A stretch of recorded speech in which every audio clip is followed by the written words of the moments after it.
Hey guys, tonight we step into the dusty hush of ancient Babylon, long before alarm clocks, before smartphones, even before the concept of a 9 to 5. You're walking barefoot across packed clay, the soles of your feet brushing grains of sand still cool from the night. The air smells faintly of roasted grain and warm stone. A copper sun hangs low, not yet cruel, and the streets are dotted with yawning figures wrapped in linen and sleep. You're on your way to a job you never applied for, shadow watching. That's right. Your duty today and every day is to observe where the sun casts its shade on a stick. Don't laugh. It's more prestigious than it sounds. You work in the heart of one of the world's first cities. Ziggurats tower above you like giant stone layer cakes, and somewhere up there, a priest is whispering to the stars that still linger in the west. But first, you're trudging past market stalls not yet open, their woven awnings flapping lazily in the breeze. A sleepy goat eyes you from beneath a cart, and someone's already arguing about barley taxes down the lane. You probably won't survive this if you're expecting a Starbucks on every corner. The closest thing you'll get is a warm jug of watered beer, or, if you're lucky, a date pit infusion with suspiciously muddy bits floating in it. So before you get comfortable, take a moment to like the video and subscribe, but only if you genuinely enjoy what I do here. And hey, post your location and local time in the comments. Let's see who's tuning in from where. Now dim the lights, maybe turn on a fan for that soft background hum, and let's ease into tonight's journey together. You pass through the shadow of a half-built wall. The bricks are sun-dried and still chalky, their ancient finger marks pressed into place by workers who left for lunch 5 centuries ago. You round a corner into the workers' compound where the sundial crew assembles each morning, not that anyone would call it the sundial crew. Officially, you're light trackers, or Shep Shah Shamshi in Akkadian, though the term also loosely applies to lazy cats. There are no name tags, but you recognize the others. There's Dagon, always early, always chewing on something suspicious. Ninsun, who insists she saw the goddess Ishtar in her oven smoke last Tuesday. And of course, old Ibi Sin, who claims he once caught the king blinking during a public speech. A true disgrace. The day begins the same as it always does. You sign in with a thumbprint on a fresh clay tablet. A young boy from the Scribe Academy runs in and out with stacks of still-wet tablets that smell like the riverbank. You press your thumb, wipe your hand on your tunic, and find your usual stool beneath the cedar awning. This morning, the air tastes of copper and dust. A faint scent of incense wafts in from the temple. Someone must be asking for rain again. There's no rush. You're all waiting for the gnomon, the upright stick at the center of your sundial, to cast a shadow long enough to reach the second ring. That's when your shift officially begins. In the meantime, you're technically pre-shadowing, which is just a fancy way of saying loitering with purpose. You fidget with a chipped piece of obsidian in your pocket, trying not to scratch the itchy stitching on your sash. The morning quiet is broken only by a bird somewhere overhead, possibly a heron, possibly a demon in disguise. No one's sure. Historians still argue whether Mesopotamians thought birds were good omens or just feathered spies of the gods. The gnomon finally casts its first meaningful shadow. You squint, then nod at Dagon, who nods back in exaggerated solemnity. The shift begins. You place a small string marker at the edge of the shadow, just like you've done 100 times before. It doesn't seem exciting, but imagine this. Babylon's bureaucrats will use your string mark to decide when to start temple processions, time harvest rituals, and even when to yell at other people for being late. In a way, you control time itself. Just don't get too proud. Yesterday, someone accidentally recorded the afternoon data upside down. It took 3 scribes and a goat sacrifice to correct the error. You sip water from your clay flask and try not to think about how often goat sacrifices are the backup plan. A few couriers jog past with scrolls bound in twine, ducking beneath the sun threads stretching between columns. You note the shadow creeping another inch and make your second mark with a soft ahem. You'd say something more profound, but that's about as enthusiastic as it gets around here before breakfast. Dagon farts loudly. No one reacts. It's not disrespect. It's just that everyone assumes the gods did it first. By mid-morning, the plaza begins to fill with sound. Sandal slaps, hushed priestly chanting, the occasional metal clink of a chisel against stone. You glance to the far end where a vendor sets up a fruit stall with apricots arranged like tiny suns. A waft of ripened sweetness hits you just as Ninsun sidles over with her morning complaint. "My stool wobbles," she mutters. "You wobbled it," you reply. She blinks, as if this is the deepest philosophical thing anyone said all month. You adjust your string markers again. 1, 2, 3, tiny lines in a circle that make you feel oddly powerful. The stone beneath you is warmed, and you shift on your seat to avoid cooking your rear end. Still, it's not unpleasant. The rhythmic quiet, the dust motes dancing in golden light, the soft ritual of doing a task that no one fully understands except you, it's almost meditative. That is until Ibisen yells, "Shadows short, someone has been feeding the sun too much millet again." The crew chuckles. You glance up at the bright sky and smile. Whatever tomorrow brings, be it a surprise eclipse, a rogue goat, or another round of Ninsun's wobbly complaints, you'll be back here, shadow watching in the company of Babylon's finest professional guessers. The thing about telling time without a clock is, you get very good at waiting, and second-guessing, and shading your eyes in dramatic fashion while mumbling about angles. You're sitting cross-legged now, nudging a pebble around the dirt with the toe of your sandal. The morning sun has climbed just enough to roast the left side of your face while leaving your right in comforting shade. Your job, to stare at that stick, the gnomon, like it's about to share its feelings. Your gnomon is one of dozens scattered around Babylon, but yours has personality. Slightly tilted from that one minor earthquake last summer, it leans just enough to annoy the perfectionist scribes who try to reconcile your readings with temple time. And of course, there's the weekly cleaning, which mostly involves patting it with a damp rag while whispering to it like a houseplant. Today it's behaving. A sharp, neat shadow creeps steadily toward the fifth ring carved into the dust. You mark it. Another neat string on your tablet frame. Another half-hour passed in the world's earliest form of office work. Thing is, half-hour is a modern convenience. Babylonian time was flexible. The day was broken into 12 hours of daylight and 12 hours of night, regardless of how long each actually lasted. So in winter, an hour might be 40 minutes. In summer, maybe 75, that's right. You live in a society where time itself changes shape with the seasons. Good luck scheduling a dentist appointment. Of course, there are no dentists. Not exactly. There's a temple healer with a bronze hook and a suspicious jar of fig paste. You met him once when Ninsun chipped a tooth on a burnt locust. She still winces when she smiles. Back to the sundial. You shift your weight, squinting up at the clouds, thin and streaky. The kind that can't decide whether to block the sun or play dress-up. And here's the twist: if those clouds thicken, your whole system collapses. No shadow, no measurement. No measurement, no tablet. No tablet, no record.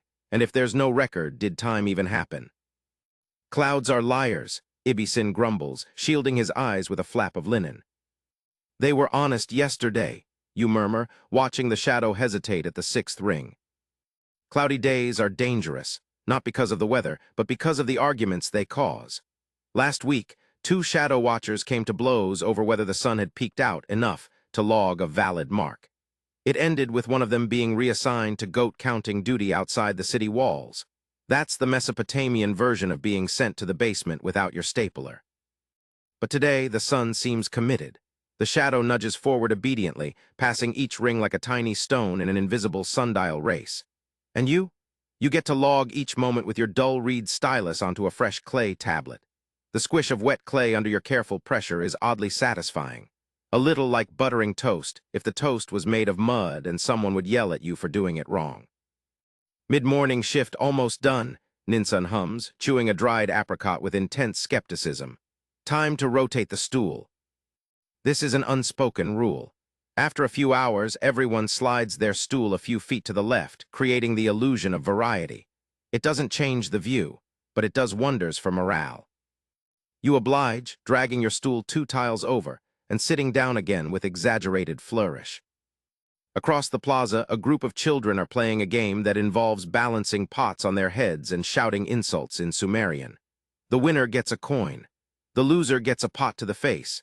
It's all very educational. And while they play, the sundial does its thing. You look at your records from earlier in the week. Tuesday's noon shadow was absurdly short, possibly due to the heat haze. Or possibly because Dagon leaned against the gnomon while stretching and caused a momentary time warp. Hard to say. Historians still argue whether small physical distortions could skew Babylonian sundials enough to delay temple rituals. But today looks clean. Each shadow lands right on cue, as if the sun itself respects your sense of order. You give your gnomon a small, respectful nod. It does not nod back. You're talking to the stick again, Ibisen observes. It listens better than you reply. He chuckles, then offers you a piece of barley cake. It's dry and slightly burnt, but you take it anyway. One doesn't refuse barley cake in Babylon. That's how wars start. While you chew, a temple bell sounds in the far distance, just one soft gong. It's not for you. That's the signal for the canal cleaners to start their midday shift. You watch a line of workers trudging toward the irrigation trenches, bronze tools gleaming under the sun. Some look half asleep. You sympathize. By now, the sun is well overhead, and the shadow has almost vanished, just a stubby blur at the base of the gnomon. This is the part where everyone stares at the nothingness and pretends it's meaningful. Shadow says it's noon, Dagon declares. You look, it doesn't say much of anything, honestly, but he's right. The nothingness is the message. Noon is a sacred pause. Even in Babylon, where life churns constantly, where scribes and priests and merchants and mud brick makers all rush about with purpose, at noon, things soften. People eat. People rest. Even the gods, you suspect, enjoy a little break from being divine. So you cap your tablet with a clay lid, roll your shoulders, and prepare for the next ritual of the day, the hunt for snacks. You are now officially in the golden hour of the lazy shift. Not the evening golden hour. That comes later with its wine-colored sky and flute music. No, this is the midday golden hour, where the sun flattens shadows into nubs and everyone pretends they're still working. You, for instance, are supposed to be monitoring solar variance. What you're actually doing is sitting very still, hoping no one asks you to move anything heavier than your clay cup. The gnomon's shadow is barely visible now, hugging the base like a sleepy cat. This is the trickiest part of the day. Your job is to log where the shadow would be if it weren't busy disappearing. It's a game of educated guesses. And guess what? You're an expert. You make your best estimate, place a marker, then lean back and call it close enough. Because in Babylonian terms, the difference between scholarly precision and artistic license is roughly one goat's width. You take your fig out of the pouch hanging at your belt. It's slightly squished but still sweet. Figs are the preferred snack of sundial workers, not because they're filling or particularly nutritious, but because they don't crumble into the clay and mess up your readings. Babylon has its priorities. You nibble slowly, sticky fingers, sleepy thoughts. The breeze lifts your tunic a little, offering the rarest gift of all, shade. Next to you, Ninsun sighs deeply. I had a dream last night, she murmurs. I was a reed in a basket, floating down the canal, but no one picked me up. That's because everyone knows the last time someone picked up a basket with a baby inside, things got complicated, you say. She gives you a lopsided grin, which in Babylon counts as a full belly laugh. You glance down at the circle of stones around the gnomon. They're embedded in careful intervals, each one a reference point for the sun's journey. They're not labeled, of course, this isn't a science fair. But over time, you've developed nicknames for them. They're point of no return, where your stomach usually growls. Burn spot, where the sun is most aggressive, and almost done, which is now just a few finger widths away. Just beyond the sundial courtyard, a pair of delivery boys jog past with baskets balanced on their heads. One trips and curses mildly and with good enunciation, while the other calls out, "Papyrus from Sippar," like he's announcing a royal decree. Which, in a way, he is. Papyrus scrolls are the hot gossip of temple life. Today's scroll is apparently about eclipse calculations. You vaguely remember the last eclipse. Everyone ran around in dramatic terror for about 7 minutes, then blamed Dagon for not warning them. He still insists he did, but that the goat he tied the warning to wandered off before reaching the priest. Historians still argue whether Babylonian eclipse predictions were accurate to the day, or if they just kept making confident guesses until something matched. Either way, they logged it beautifully on clay, which is more than you can say for modern voicemail. Dagon himself ambles over now, chewing a date pit like it owes him money. Shadow-s creeping again, he says, nudging the stick with a toe. You swat at his ankle. Don't touch the sacred gnomon. Says who? Says Math. Dagon raises his hands in mock surrender. All right, just checking if it was awake. You both watch the shadow reappear, thin and slanting now, like a stretched ribbon across the dust.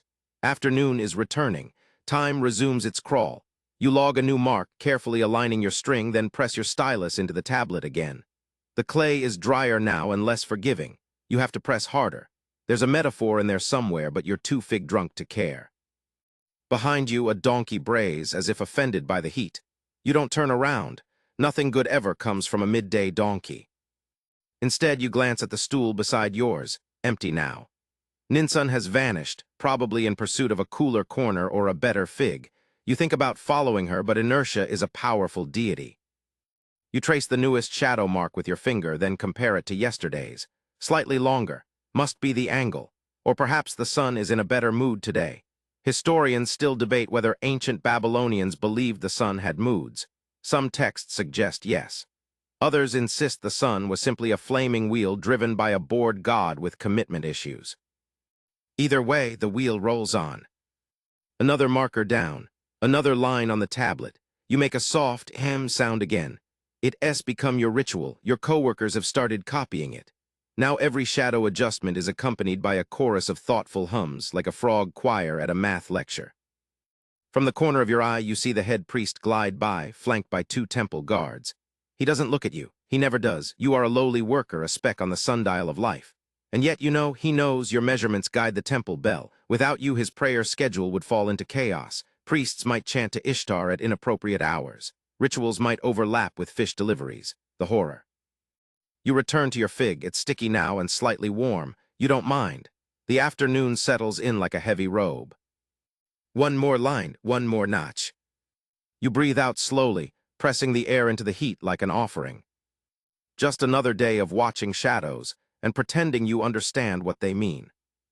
The afternoon sun stretches itself lazily across the plaza as you lean forward, elbows resting on your knees, casting your own crooked shadow over the clay tiles. You're not supposed to block the gnomon, of course, but it's not like the gods have filed a complaint. Yet. It's the quiet hour now. Not the sacred pause of noon, but the subtle lull between the morning bustle and the late-day scramble. Even the pigeons are taking a break, nesting in the cracked corners of the ziggurat wall, muttering softly about the price of millet. This is when the gossip starts. Dagon settles onto the stool next to you with an audible grunt, as though simply sitting is an act of profound resistance. He unwraps a sticky bundle of mashed dates and crushed walnuts and offers you a bite. You decline, too chewy, bad for your thinking. Did you hear, he begins, as he always does, about the goat? Of course it's about a goat. What now? Someone stole it. Someone always steals it. No, this was the goat. The temple goat, the one with the perfect ears. You squint, there's a rating system now. He ignores the question and continues. Apparently it vanished right before the new moon sacrifice. No trace. They say it left behind a little pile of something in the shape of the crescent. You take a slow breath. So either divine symbolism or a deeply confused goat. He nods gravely. Either way, it's got the priest spooked. You log another shadow mark while he talks. The line isn't perfectly clean. The wind's picked up and scattered a few straw bits across the dial. You brush them aside gently, careful not to disturb the fine dust that forms your makeshift clock face. To your left, Ninsun returns, chewing something suspiciously green. She flops onto her stool and mutters, "The moon has been sulking all week. That's why the shadows are moody." "Are you blaming lunar behavior for your math errors?" you ask. "I'm blaming it for everything," she says, wiping her hands on her robe, "including my brother's wedding, which was entirely too loud." This is how the afternoons go. Clay tablets are filled slowly. Shadows lengthen with dignity, and the gossip flows like the Euphrates in spring. "Did you know," Dagon says, lowering his voice to a conspiratorial whisper, "that the king has a private sundial?" You raise an eyebrow. "Oh yes, special courtyard. Only 2 people are allowed to look at it." "And you know this because..." He grins. "My cousin's friend's cousin is the palace foot washer. Overheard everything while refilling the sandal bucket." This is not the most unreliable source you've ever encountered, but it's close. You mark another line just as the shadow reaches burn spot. The clay is baking under the sun, now warm to the touch, like fresh bread crust. You lift your tablet and squint at it. Your stylus marks are starting to harden, which means you're past the midpoint of your shift. Behind you, the sound of chanting rises faintly, temple acolytes performing the late afternoon rite. Something about cows, or maybe stars, or cows in the stars. It's all very poetic and also a little confusing when you're just trying to finish your data log without getting dust in your nose. Ibisen joins your cluster with a groan, his knees cracking audibly as he sits. I bring news, he says, fresh from the scribe hall. Does it involve livestock or dreams? Ninsun asks. Neither eclipses. Dagon snorts. Again, didn't we just have one? Apparently we're due, and this time they think it's going to be unusually polite, whatever that means. You all ponder this for a moment. A polite eclipse. One that covers the sun gently, perhaps offers a fig and then departs without fuss. Historians still argue whether Babylonian eclipse predictions were more astronomical science or celestial guesswork dressed in poetic metaphor. But in your little circle of shadow watchers, it hardly matters. You'll record the sun's disappearance either way and complain about how hard it is to mark a shadow that isn't there. You lean back on your stool, tilting until you're balanced on two legs. Dagon tries to do the same and immediately flails forward, spilling a bit of date mash onto his sandal. That's the gods punishing your arrogance, you mutter. He flicks a sticky crumb at you, and you both pretend not to smile. A courier passes with a bundle of clay tablets strapped to his back. You recognize the seal. It's from the East District Archives. Records of livestock trades, probably. But you like to imagine their secret letters between star-crossed lovers, arguing about whether or not to meet beneath the gnomon at sunset. The wind shifts again, carrying with it the scent of roasted onions from a distant food stall. Your stomach gives a small, plaintive growl. Ninsun hears it and tosses you a piece of dried lentil cake.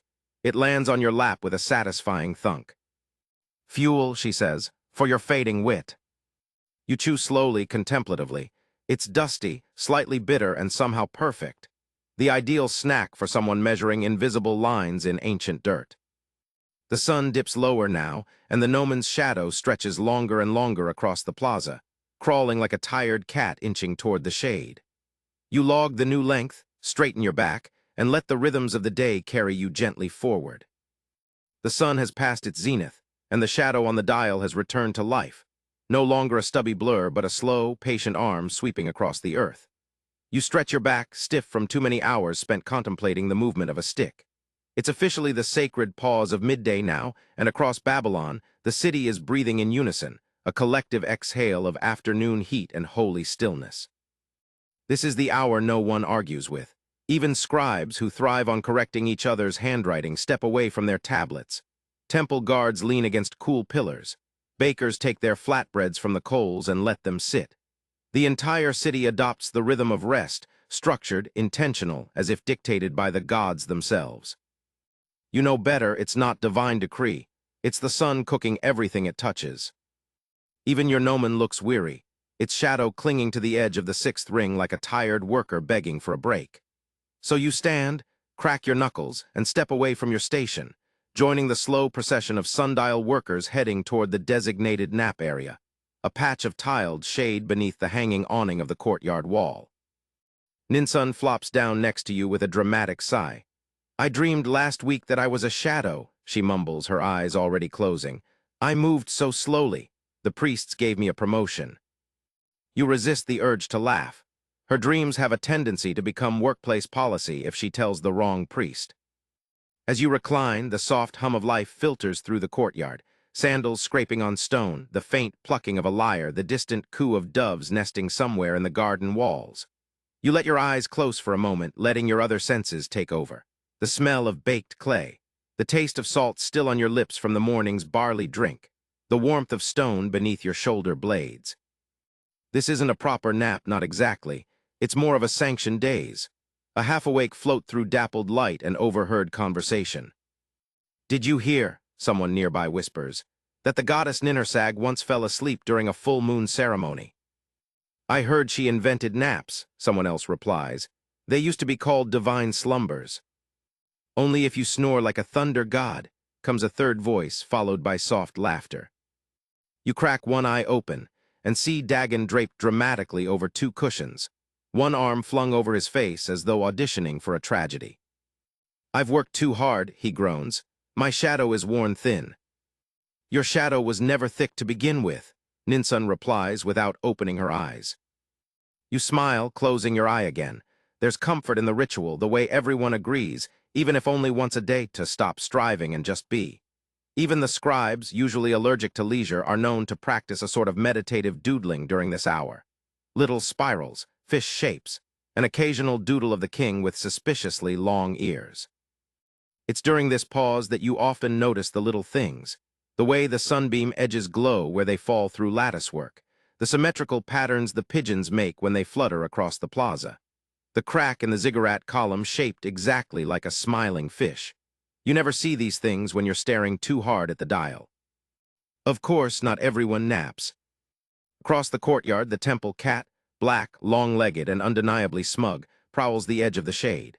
Historians still argue whether cats in ancient Babylon were household pets, divine messengers, or simply furry aristocrats doing as they pleased.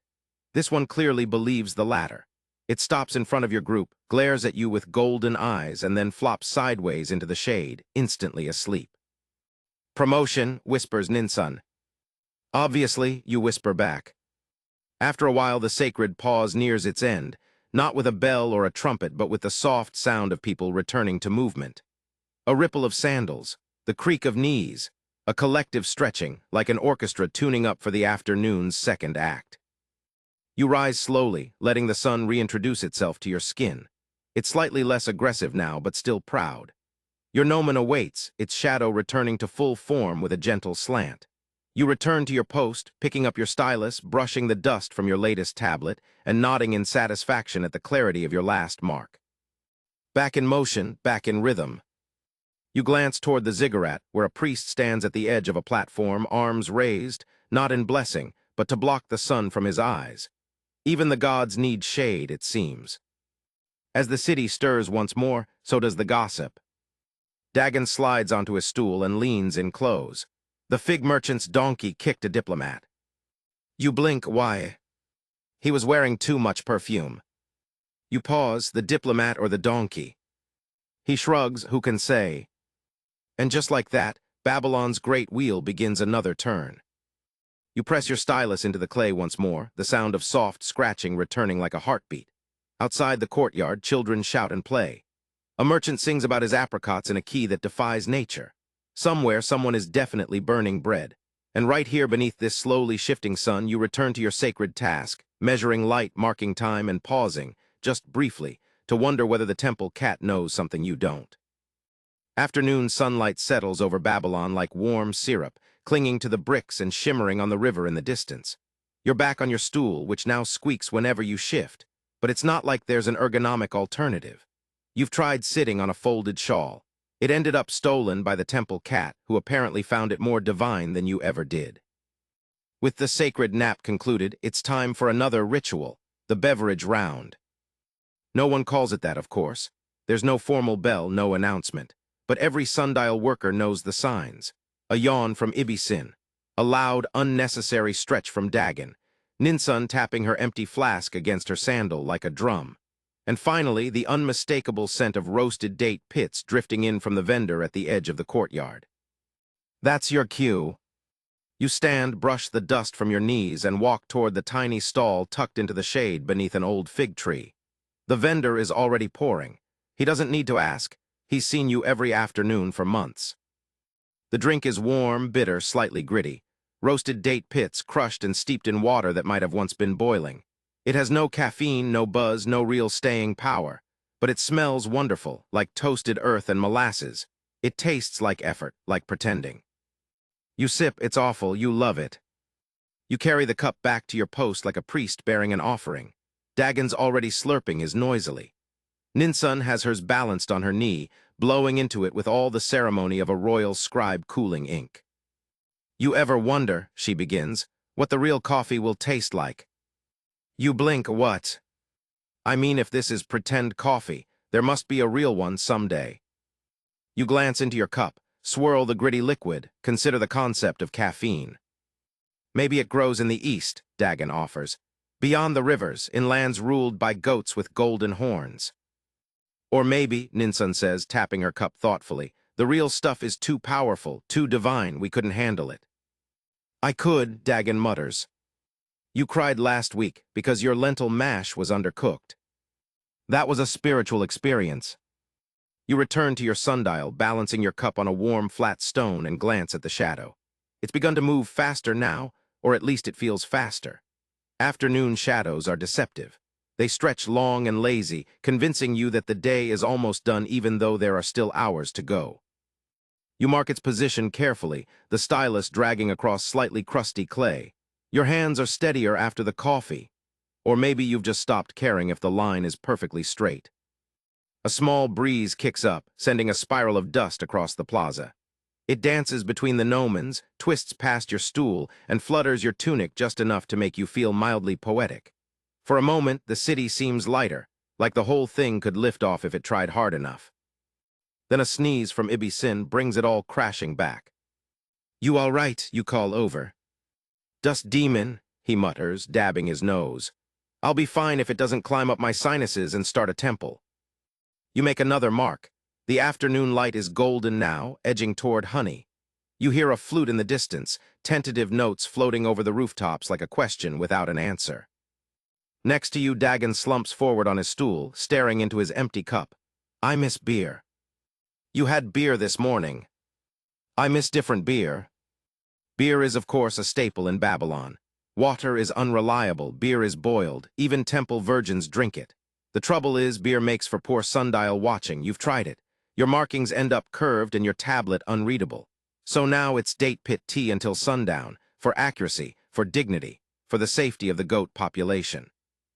"Do you think," Ninsun says, her voice slow with thought, "the gods have a better version of this?" "This drink," you ask. "No, this job." You pause, like heavenly shadow watchers. She nods, squinting toward the ziggurat's peak. Watching time pass for eternity, but with actual cushions and fig cakes that don't taste like regret. You consider it, the sun above, the stick below, the hours bleeding gently into one another. "Maybe," you say, "but I bet their gnomon never leans to the left." You both laugh softly, then you both sigh. The sun creeps onward, the shadow inches closer to almost done. You scratch a new line onto your clay. The sound is satisfying, a little victory, a little proof that you were here, alive, noticing things. Off in the distance, the vendor refills his pot, smoke rising in lazy curls. A dog barks twice and then gives up. Somewhere, a priest drops a bowl and curses in Sumerian. The city continues, unaware that its most sacred measurements come from a group of tired people sipping bitter sludge and cracking jokes. And you watch, you record. You sip your not-quite coffee and you wait. The shadow is stretching again. The sun leans westward now, casting everything in that soft, forgiving light that makes cracked clay look like gold and even Dagon's profile seem almost noble. You wipe your palms on your tunic and stand. It's time for the best part of the day, lunch. Now, before you get too excited, lunch, in ancient Babylon, isn't some grand banquet. It's not even a sandwich. It's a loosely defined period of sitting down near something green, eating whatever fits in one hand, and avoiding philosophical arguments about whether lentils count as joy. You and your fellow sundial workers walk together in the familiar, wordless shuffle of people who have spent all day measuring shadows and pretending not to nap. The destination, the lower terrace of the Hanging Gardens. Or at least, the part of the Hanging Gardens you're allowed to picnic in. It's not the royal section. You're not about to lounge beneath waterfalls or sip wine from gold bowls. Your version includes one leaning palm tree, 3 cracked benches, and a flock of pigeons that believe themselves to be co-owners of the real estate. But there's shade, there's breeze, and on lucky days, like today, you can see the river glinting between the treetops. You plop onto a stone step and unpack your meal. 2 barley rolls, 1 date, and a single pickled cucumber wrapped in a fig leaf. Gourmet. Ninsun sits beside you, removing a suspiciously heavy pouch from her sash. "I brought honeyed lentils," she says, with the air of someone declaring war. Dagon, who has chosen a flat spot beneath the overhanging vines, stares at her. "That's a contradiction." "That's innovation," she counters. She passes you a small bite. You chew, sweet, then oddly earthy, then sweet again, like someone dipped a spoon into both ends of the pantry and stirred. "It's alarming," you offer. "Good," she says. "Lunch should provoke feelings." You wash it down with lukewarm water from your flask and lean back against a sun-warmed stone. Above, the vines sway gently, and little droplets of moisture fall from the garden's irrigation system. Historians still debate whether the hanging gardens were truly suspended from great terraces or simply very tall planters. But to you, the mechanics matter less than the experience. From where you sit, the garden hums with life. Beetles scuttle across mossy stones. Tiny birds with brilliant green wings dart between blossoms. Somewhere nearby, a gardener mutters about leaf rot in Acadian. The smells are rich: damp earth, flowering jasmine, the faint bitterness of overripe figs. You close your eyes for a moment and imagine being one of the palace gardeners, spending the day trimming vines and murmuring to ferns. A different kind of shadow watching, perhaps. One where plants rather than time tell you how the day is going. Ibisen arrives late, carrying a chunk of cold flatbread smeared with goat cheese. "I dropped it," he says casually, brushing a leaf off the top. "But the leaf broke its fall, so technically it counts as unfallen."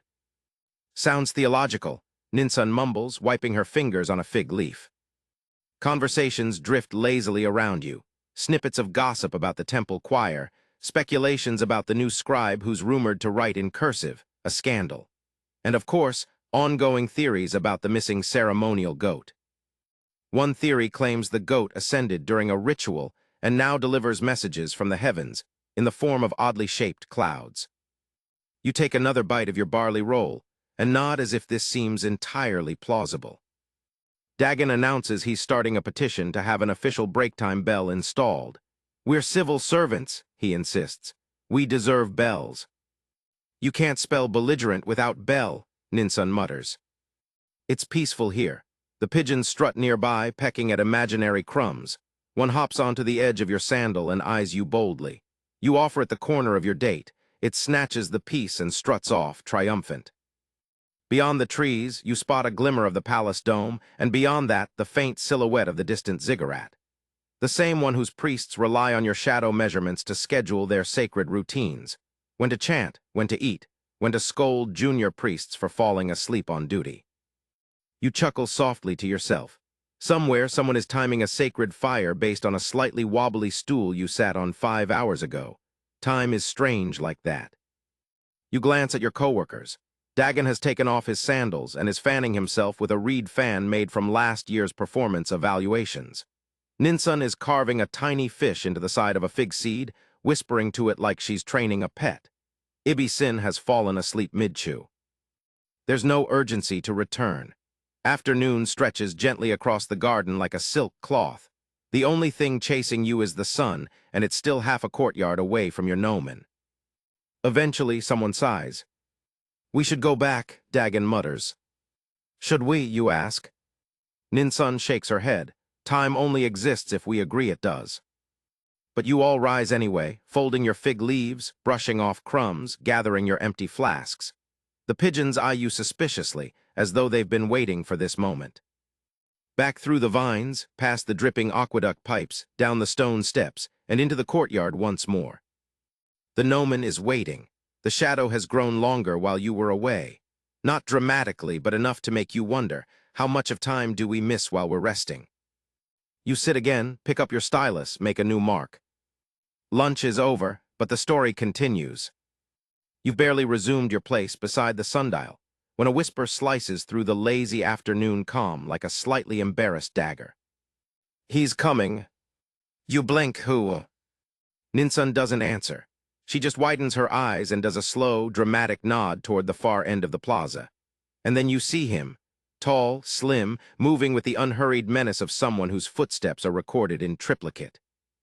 The accountant, or as he is officially titled, scribe of internal timing audits and astral discrepancy reports.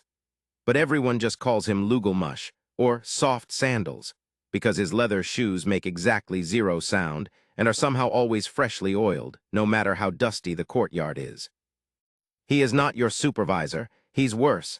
He's the supervisor of the people who supervise your shadows. Dagon panics first, slapping his own stylus out of his hand and scrambling to retrieve it. Ninsun begins smoothing her hair, then remembers her tablet is covered in fig-doodle fish and frantically tries to rub them out. You stare at your clay marks and will them to be both legible and not too legible, just enough to imply honest effort without inviting scrutiny. This is a delicate art, the Babylonian version of I didn't try too hard, but I care. Lugal-mush glides to a stop before your station. He inspects your sundial with the air of a man who once corrected a king's punctuation. Ahem. That's all he says, just him. It echoes across the courtyard like thunder written in cursive.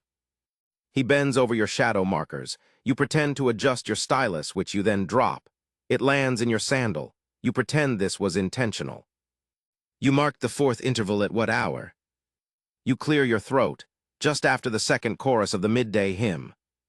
He nods slowly, and the fifth, right before the delivery boy sneezed and scared the pigeon off the fig cart. He pauses, narrows his eyes, corroborated by witnesses. Dagon raises a hand solemnly. I too heard the sneeze. And the pigeon, Ninsun adds. Lugal-mush pulls out a waxed reed pen and makes a quick note on a fresh tablet. You don't know what it says. It could be accurate under divine standards or future frog counter level 2. Either way, he doesn't look pleased, or angry, or anything, really. He's perfected the blank face of bureaucratic omnipotence. Then he moves on. Everyone exhales at once. Ibi-Sin arrives a moment later, wiping flour from his robe. Did I miss him? You nod. He checked the fourth mark. Oh, I used yesterday's stylus by mistake. You all stare at him. What? He shrugs. It writes better. There's a long silence. You look down at your clay tablet, trying to calculate how much trouble a misaligned stylus could cause. The answer is probably enough to require a goat. Still, no one says anything. That's the unspoken agreement among sundial workers. Cover for each other when the scribes come sniffing, and in return, don't ask what's in Dagon's mystery pouches. Later, when the sound of Lugal-mush's sandals has faded into legend, the gossip resumes. I heard he has 17 identical robes, Ninsun says, and they all fold themselves. I heard he never blinks, Dagon offers, only reboots. You smile and mark the next shadow. It's slightly elongated now, stretching toward the courtyard fountain like a lazy arm. The afternoon wears on, but the tension has cracked. You survived the inspection. No tablets were confiscated. No shadows were declared fraudulent. You glance at the sky. One or two wisps of cloud now drift lazily overhead, nothing threatening, but enough to make you squint upward and pretend to check for celestial anomalies. It's a trick Lugal-mush himself once taught during an audit workshop. Always squint at the heavens. It implies caution. You stretch, roll your shoulders, and glance down at your tablet. It's a little smudged from the stress, a bit of honeyed lentil still clinging to the edge. But the lines are clear. The intervals are aligned. The gods, presumably, are appeased. Back to the task. You check the gnomon's current position, still steady. You whisper a small thank you to the stone base, not because you're superstitious, but because last week someone forgot to whisper and the thing tipped during an afternoon breeze. The resulting time ripple through off the entire northern temple's dinner ritual. Historians still argue whether sundial errors ever caused full-scale ritual disasters. There's one tablet in the archives that hints at a ceremonial feast being accidentally celebrated a day early. Another suggests a goat was sacrificed twice in the same hour due to a duplicate shadow. You wouldn't put it past the system. You make another mark, satisfying, straight, crisp. Then you hear it, the unmistakable squelch of sandals returning. You whip around. It's just a gardener. You relax. The danger has passed. And as the afternoon settles once again into quiet routine, you find yourself oddly grateful for Lugal-mush's visit. It broke up the day. Reminded you that, yes, someone does care whether your fourth shadow mark matches the pigeon sneeze, that the little lines you scratch into drying clay actually matter to someone. Even if that someone doesn't blink. You wouldn't think a sundial could make noise, and technically you'd be right. The gnomon, a glorified stick, after all, is silent as the grave, but when it's time for the royal cleaning, that's a whole different story. It starts, as these things often do, with a trumpet. Not a grand, echoing blast. Just a short, slightly confused blurb from the temple apprentice whose job it is to announce ceremonial maintenance proceedings, with all the enthusiasm of a man who wanted to be a singer but ended up in timekeeping.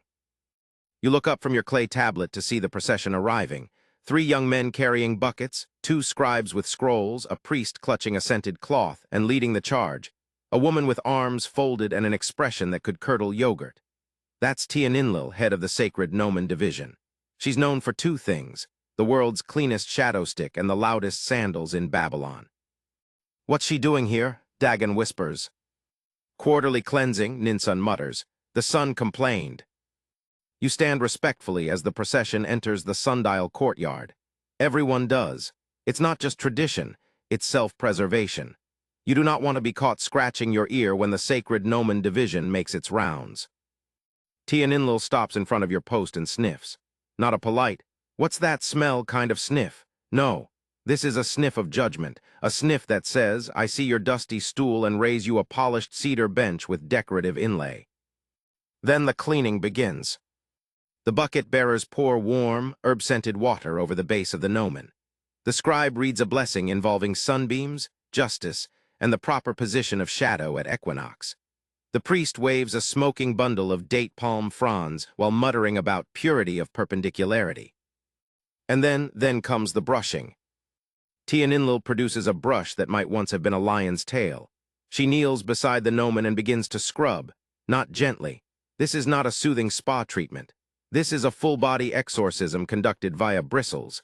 Dust flies, tiny pebbles scatter. You duck as a clump of hardened mud pings off your sandal. "Do you think she's mad?" Dagon whispers. "She's always mad," you reply. "Do you think it helps?" "She's still brushing, isn't she?" The cleaning takes 10 minutes but feels like 10 years. By the time it's done, the gnomon gleams slightly, which is impressive for a chunk of shadow-casting rock. Tianinlil stands, inspects her work, and gives a curt nod to no one in particular. Then, just before leaving, she turns to you. "Watch for warping." You nod solemnly, "Always." She turns to Ninsun. "You missed your 3rd interval by a thumb width yesterday." Ninsun blinks. "That was a measurement experiment." "It was crooked." "It was theoretical geometry." Tianinlil doesn't argue. She just walks away, sandals slapping against the stone with finality. The procession follows. The trumpet blurts again, possibly from nerves. When they're gone, you all collapse onto your stools like deflated wineskins.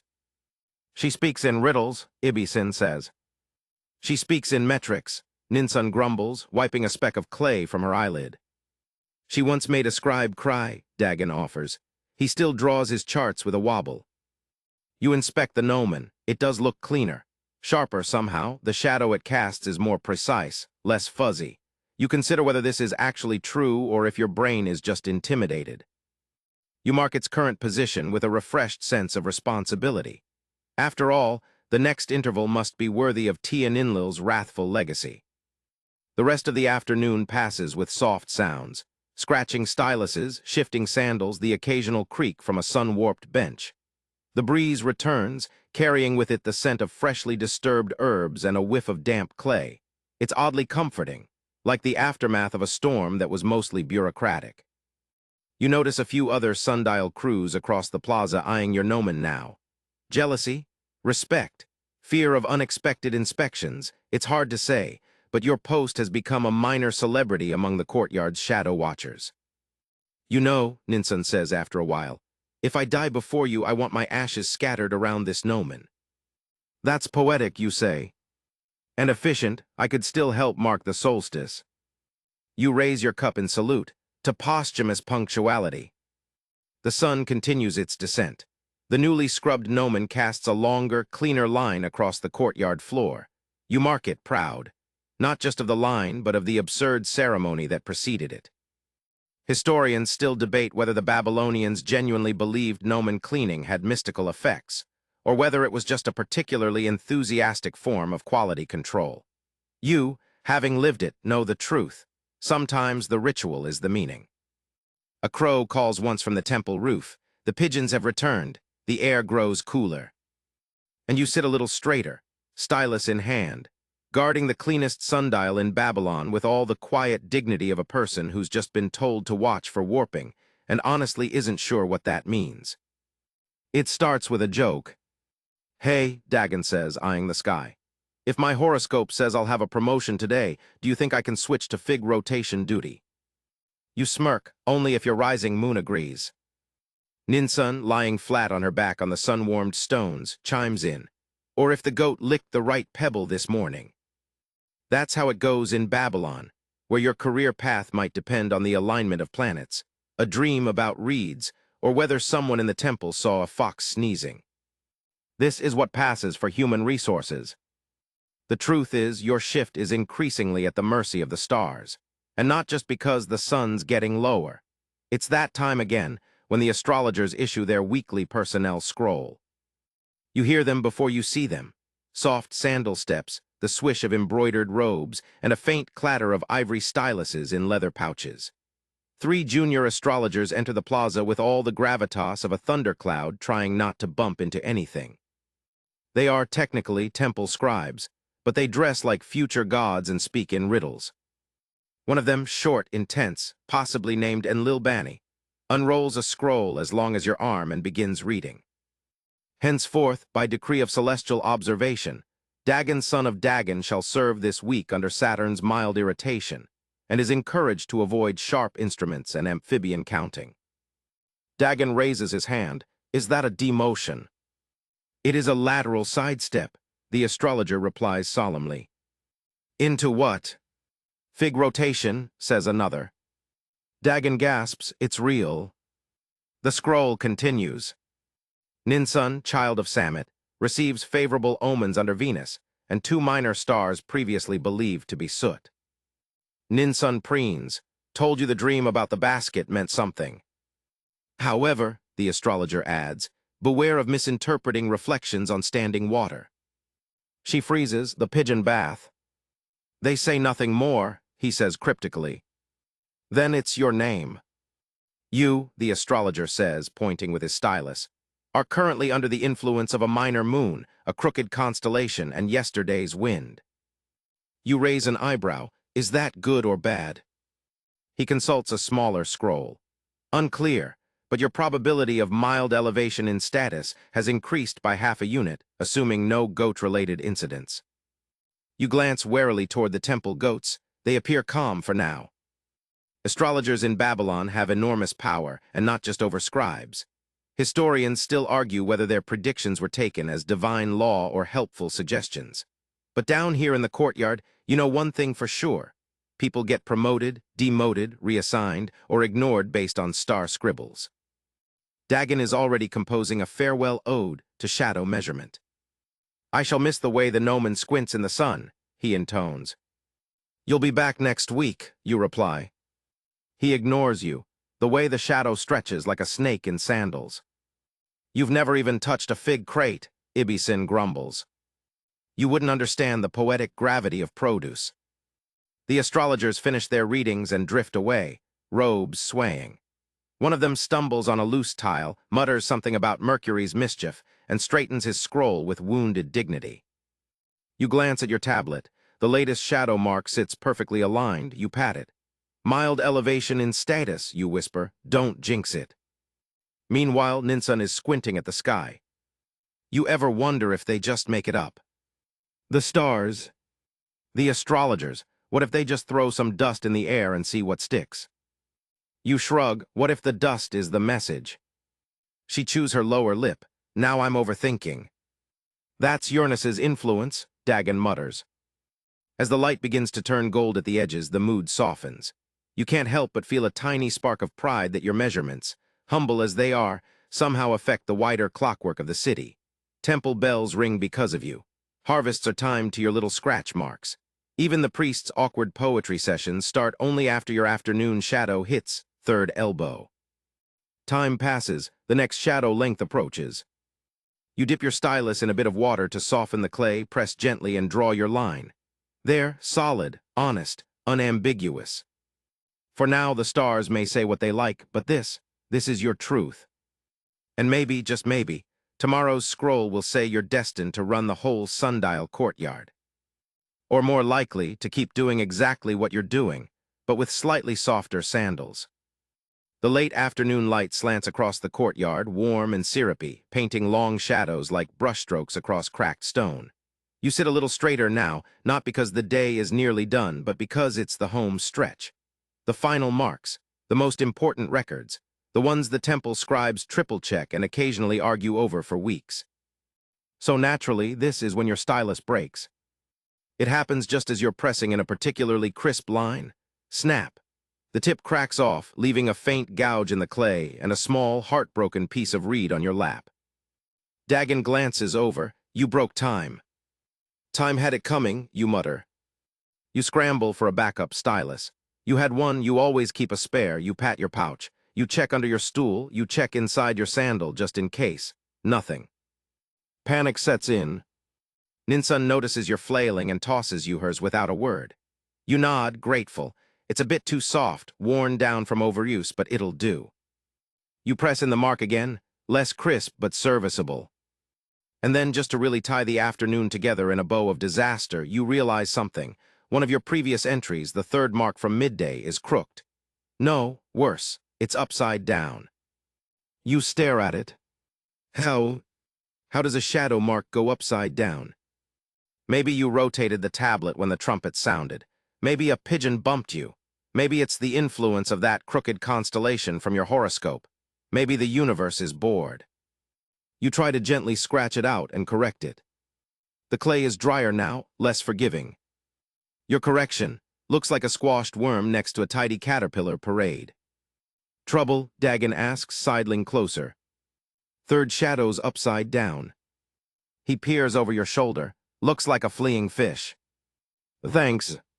You could say it's symbolic, abstract time. You sigh, you think the scribes will buy that. Not unless your horoscope includes the phrase, avant-garde logic. You frown and consider your options. You could redo the whole tablet, but that means recopying every shadow mark, every data string, every cryptic doodle from your midday stupor. And you'd need new clay, and your hands are already sore. Instead, you press your stylus into the edge of the tablet and etch a little star beside the crooked line. A private signal, an asterisk for future readers. Yes, I know this one's wrong. I was tired. Leave me alone. Historians still debate whether such symbols were formal corrections, quiet protests, or just stylized shrug emojis baked in 4,000 years ago. Maybe all three. You place the tablet on the drying rack beside your stool, nestled between Dagon's smudgy masterpiece and Ninsun's meticulous row of perfect lines.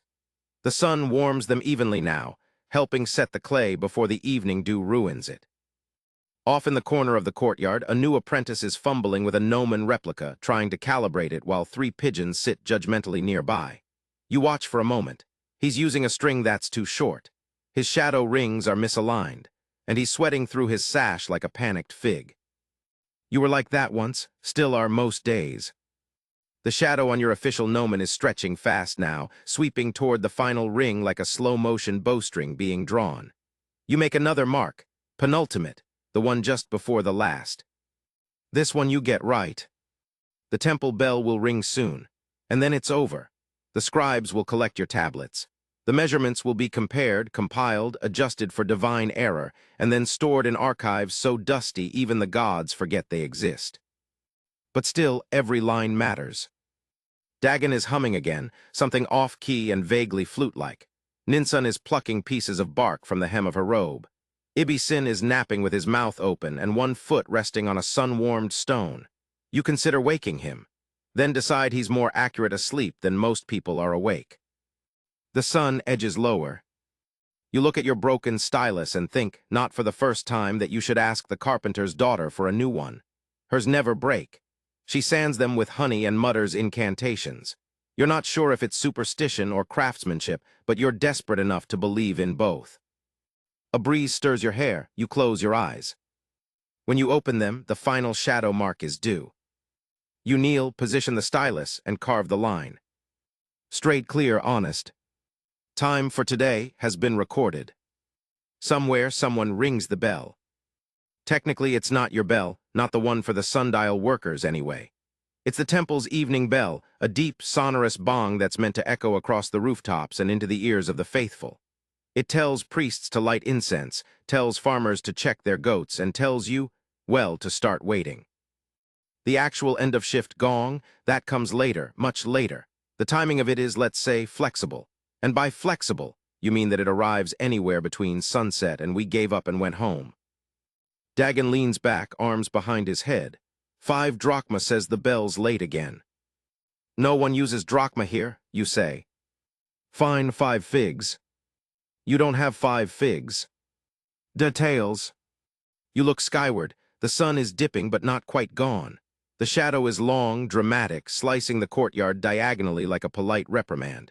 You log its final length, then sit back on your heels.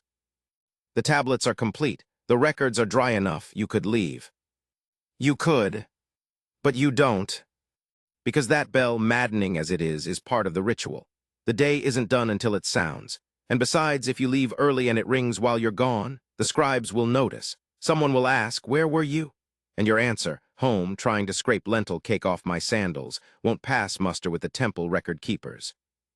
So you wait. Ninsun lies flat on her back, arms spread like a very lazy starfish. She's humming something wordless, the kind of tune that feels like a lullaby but might actually be about tax collection.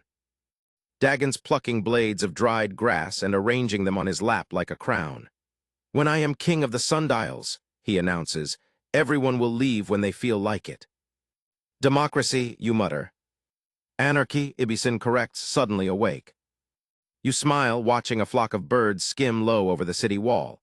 The sky is fading into indigo now, and the scent of the evening cookfires is creeping across the rooftops. Grilled fish, burnt onions, something sweet baking in clay. A courier jogs past with a torch in one hand and a scroll in the other. He doesn't stop. Couriers never stop. They just blur into the tapestry of Babylon, appearing and vanishing like well-informed phantoms. Your fingers twitch. You consider carving something extra into your tablet. A poem, a joke, a personal reflection on the curvature of the last shadow, but that would violate the formality of the record. The scribes would frown, the gods might frown harder. You resist. A second bell rings, this one a higher tone, sharper, closer. You all glance toward the ziggurat. It's not the bell. It's the bell before the bell, a kind of warm-up. A soft reminder to start thinking about wrapping up the unwrappable day. You think the final bell's just one guy waiting to see if we'll crack, Dagon asks. He cracked first, Ninsun murmurs. Long ago. You hear footsteps, not sandals, not scribes, bare feet. A child passes through the courtyard. A temple apprentice, probably no more than 10, carrying a basket of withered herbs. He walks solemnly, eyes forward, entirely ignoring you. He has the air of someone who knows all your secrets and disapproves of most of them. As he exits the plaza, Dagon raises one hand and solemnly intones, "Tell the bell ringer we still exist." The boy does not respond. More silence. And then mercifully, finally, the sound arrives. The final bell. Low, round, and slightly off-key, like it was forged by a well-meaning blacksmith with uneven ears, but it counts. You sit up straighter, not because anyone told you to, but because it's instinct. The ritual. The sound means closure. It means your work is done, your tablet is valid, your stool is yours again tomorrow. The bell echoes once, twice, 3 times. Then fades. You and the others look at each other. No words needed. You gather your things, tablets, flasks, leftover snacks, broken styluses. You leave behind the smudges, the pebbles, the soft indentations of your sandals in the dust. Ninsun rolls to her feet like a cat who briefly forgot how bones work. Dagon tries to spin his grass crown onto his head. Ibisin groans as he stands and immediately starts planning tomorrow's excuses. You glance once more at the gnomon. Its shadow is nearly gone. But not quite. One last inch of light lingers, thin, stubborn. You wink at it. See you tomorrow. There's a hush now, not the heavy silence of midday or the nervous quiet when Tianinlil inspects your gnomon, but a kind of soft, glowing calm that only settles after the last task is done. Not finality, exactly. More like a pause that agrees to come back tomorrow. The sun has dipped below the outer wall, leaving only its memory behind, a warm orange line painted across the sky like a lazy brushstroke. The gnomon's shadow has vanished, dissolved into the general dusk. For the first time all day, you're off duty. That's when you hear the reed flute. Not the screechy kind played by apprentices. This is different, slow, deliberate, and oddly tender. The notes drift through the air like moths, soft and fluttering, dancing between the pillars. You follow the sound and find him. Old Gudia, the longest-serving sundial worker in your section, sits on his favorite bench. You didn't even notice him earlier. He was probably napping under his shawl. Now he plays the flute like he's coaxing the shadows themselves to sleep. This is his last day. You all knew it was coming. He's been saying it for weeks. "I'll retire before the barley harvest," he'd muttered, "before the pigeons forget my face." Everyone laughed, but today no one laughs. You and your little group gather quietly nearby, as if drawn by gravity or maybe tradition. Gudia doesn't speak, just plays. The notes curl around you, settling over the cracked stone like a blanket. The melody is simple, with little flourishes that sound like memories. There's a note that always lands a little off, and you realize it's the same tune he's hummed under his breath every afternoon since you started this job. You didn't even realize it was a tune. Dagon clears his throat. "Is it an official piece?" "No," Ninsun murmurs. "It's a fig-picking song." Gudia finishes with a long, warbling note that wobbles at the end. Part fatigue, part mischief. He lowers the flute and exhales slowly, like the music took something out of him and gave something back. Then he pulls a small, carefully wrapped bundle from his sash and begins distributing figs. Fresh ones, ripe, slightly warm. Everyone accepts without speaking. It's the unspoken tradition. When a sundial worker retires, they hand out figs at sunset. No ceremony, no scrolls, just figs and a tune and a quiet bench. You sit beside him. He nods at your tablet stack. "Neat lines today." "Mostly," you admit. He smiles. The sun forgives. Even when the stylus breaks. Especially then. You chew your figs slowly. It's perfect. Soft, sweet, not too grainy. Gudia always did have a knack for picking them at the right moment. He turns to Ninsun, still drawing fish on the margins. She shrugs. "They help me concentrate." He turns to Dagon, still arguing with shadows. "Only when they lie." He chuckles. "That's when they're most interesting." Ibisin appears with a clay cup filled with something steaming. "Found this behind the scribe hut. Might be tea, might be rainwater and hope." Gudia accepts it like a king receiving tribute. The pigeons descend again, slower now, as if sensing this is a moment worth observing. One lands on the bench beside you, tilts its head, and then hops closer to Gudia. He tosses it a fig seed without looking. You wonder what your last day will look like. Whether you'll have a flute, whether you'll remember how to pick figs, whether anyone will sit beside you and call your crooked line neat. The sky deepens into indigo. A single star winks above the eastern rooftops. Gudia stands. Everyone stands with him. He places his reed flute on the bench, tucked gently beneath a folded cloth. "Leave it for the next tired optimist," he says. And then he walks away. No speech, no bow, no farewell scroll from the king. Just the slow, steady steps of a man whose shadows have all been measured. You watch until he turns the corner and disappears from view. Silence again, then Ninsun clears her throat. "I call dibs on the bench tomorrow." You all laugh quietly, respectfully. And then, as if nothing extraordinary just happened, you return to gathering your things. You brush a fig stem off your tunic. You tuck your tablet under one arm. You look once more at the flute resting where Gudia left it. You think maybe not tomorrow, maybe not for a while, but one day you'll pick it up. And you'll know the tune. The day should be over. It feels over. The light is soft and blue now, the kind that turns the dust into velvet and makes the cracks in the bricks look like deliberate decoration. Your shadow, once a stiff little line, is now long, smudged, and entirely irrelevant. But you're still here. Because tonight, you're going one level up. Not metaphorically, not spiritually, physically, up the stairs. One forbidden, slightly creaky floor above the sundial courtyard into the temple annex that's off-limits after dusk. It wasn't your idea. Ninsun suggested it over figs last week, eyes darting sideways like a child planning a prank. "There's a room," she whispered, "with a ceiling that glows, moon markings, not for public eyes." And tonight, with Gudia gone and the scribes distracted by the new shipment of scribal incense, lavender this time, which everyone agrees smells like anxiety, It's the perfect moment. Dagon's already halfway up the stairs, moving like a thief who's somehow convinced he's invisible. Ninsun follows, her sandals tucked into her sash to soften her footfalls. You hesitate just for a moment. Then you go. The stairs are narrow and steep, carved from stone that's worn smooth by centuries of hesitant feet. A torch sputters on the wall, throwing long, twitchy shadows. You pass closed doors, sealed alcoves, a faded mural of a lion licking the moon. It's unclear if the artist meant it as symbolic, or if the lion simply had dietary concerns. At the top, a low wooden door. You pause, listen, nothing. Dagon pushes it open. Inside, darkness, then your breath catches.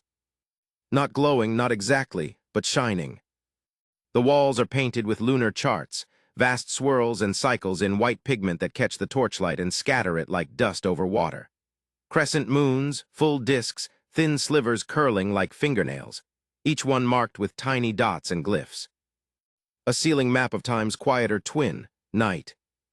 Historians still argue, Ninsun whispers, stepping reverently beneath the mural, whether these charts were for ritual moon tracking or just to help the priests plan better dinner parties. You stare upward. The ceiling is domed, painted with stars. Not just dots, but constellations with stories, an archer kneeling, a fish with wings, a scorpion curling into a question mark. Lines connect them like secrets whispered in the sky. You walk to the center of the room, the floor's cold beneath your feet. The torchlight bounces, catching the silver in the paint and making it feel as if the room is breathing. It's cooler here, Dagon murmurs, stretching his arms wide. Sacred air. Or better ventilation, Ninsun adds. You spot a shelf near the back, lined with clay tablets neatly arranged, each one marked with moon phases. Records of eclipses, notes on rising tides, a list of unlucky days written in increasingly panicked handwriting. One tablet features a scribbled diagram of a goat, a moon, and what appears to be a fish wearing a crown. I knew it, you say. The goat is involved. You step back, letting your eyes adjust to the dim light. There's a feeling here not spooky exactly, not divine, but old, like the room is used to being watched but not touched, a place built not to impress but to remember. The priests keep this secret for a reason. You understand that reason less and less. It's beautiful, Ninsun says softly. It's messy, Dagon replies, but the good kind. You take a seat on the cold stone floor, cross your legs, let your shoulders relax. This is the other half of your work. You measure the sun, the bold, brash, time-shouting sun, but here this is its shadow sibling. The moon, quiet, fluid, implied rather than declared. You lie back on the stone. The painted stars spin gently above you, just slightly off-kilter like everything in Babylon. You imagine a priest lying here centuries ago, trying to guess when the next eclipse would come, carving his best estimate into clay, hoping not to be wrong, hoping someone someday would look at that tablet and say, he tried. You whisper to the ceiling, I get it. The room answers with silence. Then Ninsun says, I'm going to draw a fish constellation on my next sundial reading. No one will stop you, you reply. Dagon hums something that might be music, might be indigestion. The moment stretches. Eventually you stand, stretch, dust off your tunic. You take one last look at the painted dome, commit it to memory, and follow your friends back through the narrow door. Down the steps, past the mural of the moon-licking lion, back into the warm dark of Babylon night. And no one stops you. You step out into the night like someone emerging from a dream. The city is hushed now, not silent. Babylon is never silent, but softened. The sharp angles of the day have gone round. The air smells different after sunset, cooler, denser, touched by charcoal and river and something floral that always seems to bloom just after you forget its name. Your feet find the familiar path. Down the courtyard steps, across the edge of the plaza, past the basin where the pigeons bathe in moonlight like tiny, entitled gods. You stop for a moment and glance at your gnomon. It's nothing now, just a stick, a pillar, a shadowless spike in the dark. Funny how something that ruled your day becomes invisible the moment the sun's gone, like it was all pretend. But your marks are real. The tablets are stacked and stored, your notes recorded. Time, however fuzzy around the edges, was witnessed. Ninsun catches up beside you, still barefoot from the forbidden floor. You ever feel like the sun and the moon are just taking turns judging us? I think the moon's nicer, you say, but less forgiving. Dagon is behind you, whistling softly through his teeth. The tune sounds vaguely like Gyudia's fig melody, but more chaotic, more him. He's balancing a pebble on the back of his hand like a medal. You reach the edge of the temple grounds. The torches here are fewer, the streets quieter. A stray cat slinks by, its tail twitching like a metronome for a song no one's playing. Ahead, the path home. You pass a merchant stacking empty baskets under a tarp. He nods, doesn't speak. Everyone's voices are tucked away now like they're being saved for dreams. A frog croaks from a puddle near the garden wall. Another answers. You smile. These are the sounds of Babylon after hours. Frogs, feet on stone, the gentle clink of someone locking their door. A child's sleepy hum behind a curtain. The distant splash of someone who waited too long to fetch their water. The shadows aren't gone, they've just changed owners. You round the last corner before the residential block and pause. The fireflies are out. Dozens of them, maybe hundreds, flickering in the reeds by the canal like tiny lanterns set adrift by forgetful hands. You stop walking just for a minute and watch. It feels like they're writing messages. Not in letters, of course. Babylon doesn't do firefly cuneiform, but in movement, in patterns, in pulses, like time reduced to glimmers, unmeasurable, unscheduled, free. Ninsun lets out a soft sigh. You know what I wish? I wish someone would mark our shadows. You turn to her. They do, you say. She squints, who? You point upward, to the stars, the painted dome you saw just hours ago, now alive and glittering overhead. Those guys. She snorts, typical, can't even be bothered to send feedback. You laugh, Dagon claps his hands once, sending a cluster of fireflies scattering into the warm dark. You resume your walk, the street narrows, your home approaches. A flickering oil lamp glows behind your door curtain. You don't rush. No one does after dark, not in Babylon. You breathe deep. The city exhales with you. You open the door. You step inside. The day is done. And now, dear listener, the shadows are gone. The tablets are sealed. The gnomon sleeps. You've walked home in the quiet hush of ancient Babylon, and the night has wrapped itself around you like a soft wool shawl that smells faintly of fig and firewood. There's nothing left to measure, no sun to chase, no stylus to hold. Just breath, just softness. You lie down on your woven mat, limbs heavy with the memory of stone benches and warm clay. Somewhere a frog croaks. Somewhere else a flute plays a single, wandering note before falling silent. The stars overhead blink slowly, like eyelids beginning to close. Let your thoughts drift now, like the pigeons circling the ziggurat in lazy spirals, or like the sun itself, tucking behind the earth's shoulder. You've done your part. You marked the hours. You logged the shadows. You were here. Let your breath deepen. Let your body loosen. Let your eyelids grow heavy. Because in this story there is no rush, no end. Only more moments, more quiet steps through dust and dusk. More fig-sticky fingers and jokes about goats and time that bends just enough to let you rest. So curl up, breathe out, and let the city of shadows fade into sleep.